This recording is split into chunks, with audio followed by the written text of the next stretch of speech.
Орозо балдар фарз, ар бир мусулманга акыл эстүү. Аны таштаган болбойт, таштаган чоң күнөө. Жана орозонун балдар орозодо биринчи орозо бар, ал фарз орозо. Бул Рамазан айындагы фарз орозо. Биринчиси.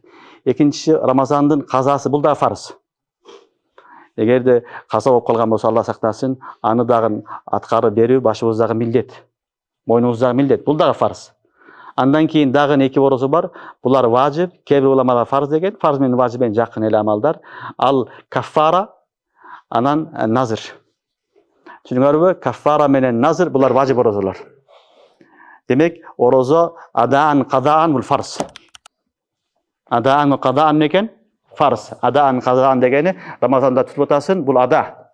Кармай албай калдың, кийин казасын тутуш, бул дагы фарз. Түшүнүктүбү? Анан эки кандай орозо бар экен? Важип орозолор бар. Биринчиси каффарат, экинчиси назыр. Каффарат дегени бир адам орозонун атайлап бузуп койду. Орозоду атайлап суу ичип салды. Орозо бузулду. Шариатта эми ага жаза катары каффарат важип кылат. Каффарат бул 60 күндүк орозо болот. 60 күн үзбөстөн орозо кармайт. Иншалла буну каффарат бабы келет, ошондо дагы айтабыз. Буну кармашлык дагы важип. Түшүнүңөрбү? Кармашлык важип. Андан кийин назыр. Назыр эки түрлүү болот. Муайян, гайр муайян. Назыр муайян дегени бир күндү тайын кылып алат. Ушул айдын ушул күндөрү орозо кармайм деп өзүгө назыр кылат. Түшүнүңөрбү? Экинчиси мутлак назыр кылат. Күндү белгилебейт. Булар дагы назыр кылыш менен важип болот. Бул дагы назыр кылыш менен важип болот. Мисалы, бир адам Алла Таалам ушул оорудан мага шифа берсе, балама же өзүмө мен орозо кармаймын деп ниет кылды. Бир ай орозо кармаймын, 10 күн орозо кармаймын, же болсо айдын ар 3 күнүндө кармаймын деп башында ниет кылган болсо, ошол ниетини шарият назыр деп айтат. Эми сен өзүң назыр кылгандан кийин аткарууга милдеттүүсүң.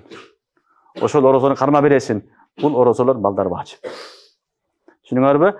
Калган орозолордун бардыгы нафил болот. Нафил орозолор же сүннат орозолор болуп эсептелет. Сүннат деген нафилдин бир түрү болот. Түшүнүңөрбү? Демек, орозо канчага бөлүндү башында? Фарз, важип, нафил. Сүннат нафил болуп эсептелет.